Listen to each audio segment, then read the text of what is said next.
Well, that's the thing, isn't it? Unfortunately, Saka's infinite fitness finally ran out. And like we've all said, it was probably bound to happen at some point. And if at any time it's going to happen, yeah, let's have it days before the transfer window opens.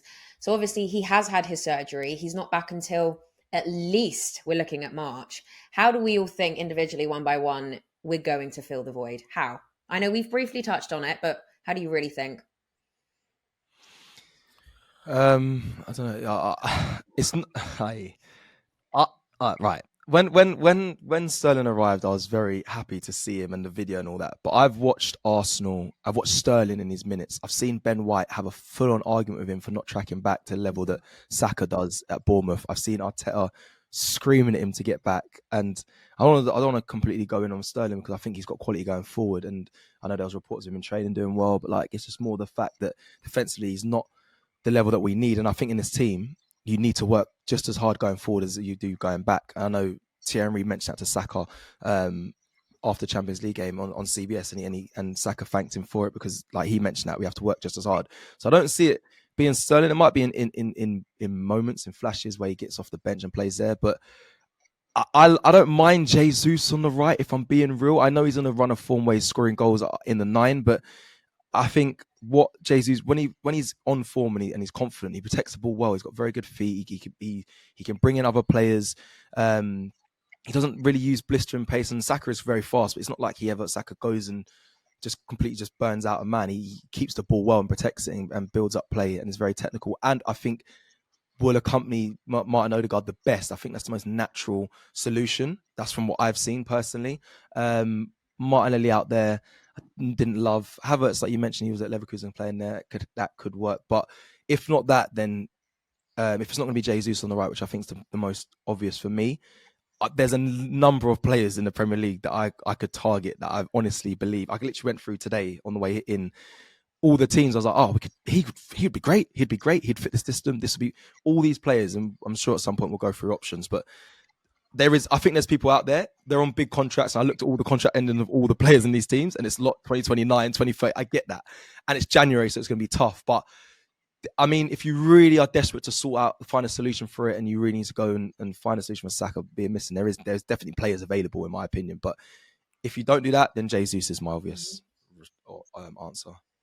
Yeah, well, firstly, I feel like we need to go into the January transfer window anyway, because I feel like we're talking about the Premier League here. And this is why I think it's very hard to be critical and be sort of come across from a negative, standpoint, because, I know we play on Wednesday, but if we win that game, we go back to second in the league.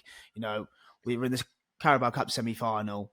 We're playing a Man United team in the FA Cup in the third round. Yes, it's unfortunate being the third ball drawn out and get Man United, but you like to think at home we could go through, and we're in a decent position in the Champions League. So when I say we need to go in the January transfer window, it's not to say these players aren't good enough. We saw what they did last season, but it's just extremely difficult to replicate what we did last season, this season. And then when you take away one of your key players like Bukayo Saka, it's even harder. And we've seen what happens with, there's this thing in football where we can't say about injuries. If you get an injury to one of your best players, it's going to impact your team no matter who you are. Sometimes you just have to admit it. It's this thing about, injuries aren't an excuse. They're not. But if you want Arsenal to play the same way with Bukayo Saka and without, it's not going to work. But we need to sort of how we can do that. And it's not a bad thing to say going in the January transfer window, because these players are brilliant, but you're asking Sterling, Trossard, Jesus, Havertz and Odegaard to not only go again, but there's a team there that can go on all fronts. Like, we're looking at like the Champions League, and we could be in the top 8, and you're looking around, and I've watched Real Madrid, not saying we can, we're better than Real Madrid. I'm not saying that at all. But in the Champions League, anything can happen. And you've seen what they've been like in the tournament. They've got a defensive crisis. We're not really sure what's going on with Manchester City with this blip. They might put all their eggs into the Champions League basket, but we haven't lost to them in like the last 3 games we played, and we haven't conceded to them, apart from the 3 and 4 in the 2-2. So we're like, Manchester City, we don't fear Manchester City as much as we used to do back in the day. And Liverpool's probably the only one you'd really fear now, but we know going to Liverpool at the Emirates, we were disappointed with a 2-2 draw in October with a makeshift back four. So, this could be a really successful season, but now it's kind of up, Arteta signed the contract. We saw the TV interviews. We saw from the club what they were saying. if the Cronkies are really serious and looking at this guy going, actually, you know what, he's maximised what we did last season with these group of players. Now we've lost, one of our best assets in attack.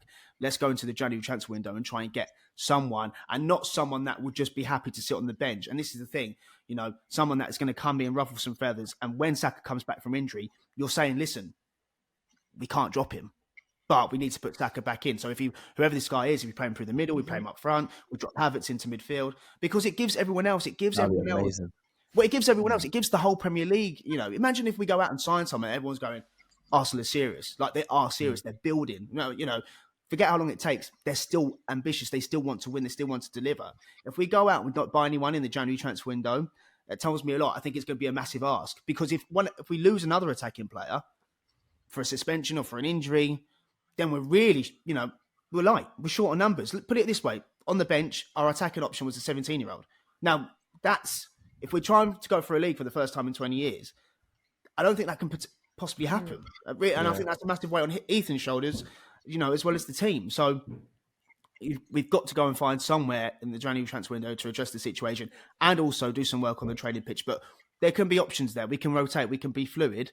But, I think there's no harm in saying, let's see what we can do in the January transfer window, if obviously the money is there.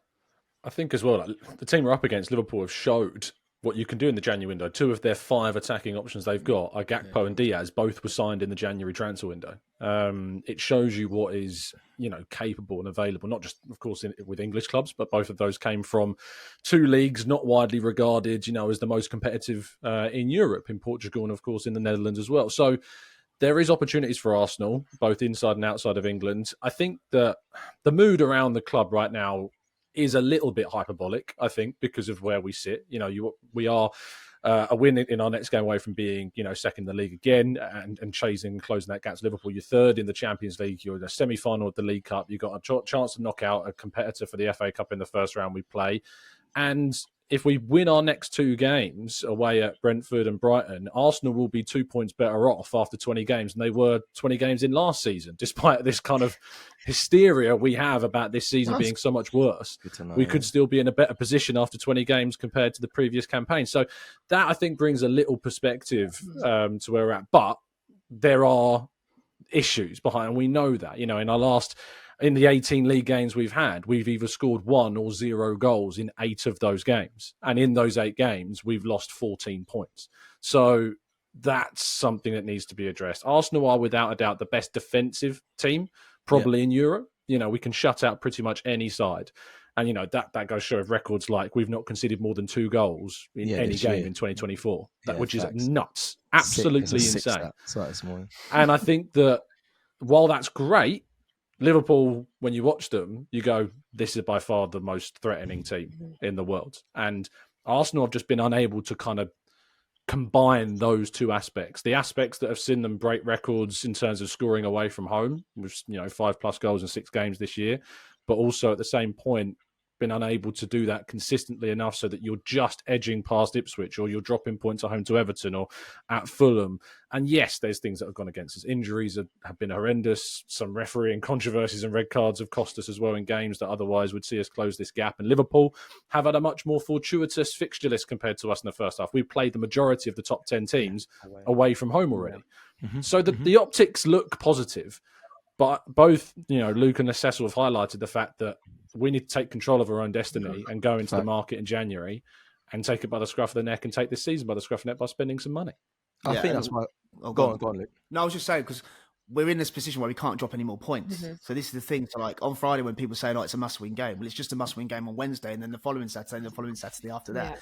All the games are a must-win game. So when we have these conversations, we are talking about how we can maximise Arsenal's chances of trying to win the Premier League, because that's what we all want. We all just want to win at all costs. So I don't think it's a bad thing to say we need to go in the January transfer window. We just need we need some help. But just going back to what you were saying, Tom, about the defensive thing, I've always wondered if that's something to do with Arteta as a player, because we also forget that as a manager, he was a player, and the teams Arteta played in, swashbuckling football, some really lovely football on the eye. The players like, Cazorla and Radzicki and Ozil in that team. But when we went away to, Liverpool and Anfield and the Etihad and Stamford Bridge, and we were conceding 6 and 5. By the way, when we were top of the league in some of those seasons as well, I think that's always stuck with him. And I think he's now, he knows what it takes to to have a team that's so finely built on control and dominance. Now we just need to also go back to last season a little bit and turn the screw a little bit. And I always wonder, just sometimes in terms of the formation, when you've got Gabriel and Saliba and Rice, with that three as a spine, and the performances of Julian Timber, by the way, this post ACL have been pretty remarkable, absolutely remarkable. I just wonder if you've got that spine, if that's enough, and you can go with more Odegaard, Havertz, or Odegaard, maybe Wanyeri, if people think, or even in some games, maybe Odegaard and Trossard in there. I know it's not worked for time, but it might be something to relook at again, and then go with Martinelli, Jesus, and maybe Sterling, or maybe that's when you dip into the market and get someone else that can add to the forward line. Maybe that would just give us the spark that something else. And when you've got players like Calafiori as well at left back, and Lewis Skelly, and they can all invert in as well, and Rice can push in. The team is there. That's why the team is really, really good. It's really strong, but it just needs a little bit of help. And that's the thing. It's not, we wouldn't be saying we could win the league if we didn't really believe it, right? Football fans are not that stupid. If your team is in the top 4 race, you'd say it. If your team is, challenging for Europa League, you'd say it. But you look at this team and you look what it's done over the last 2.5 seasons. It's really good.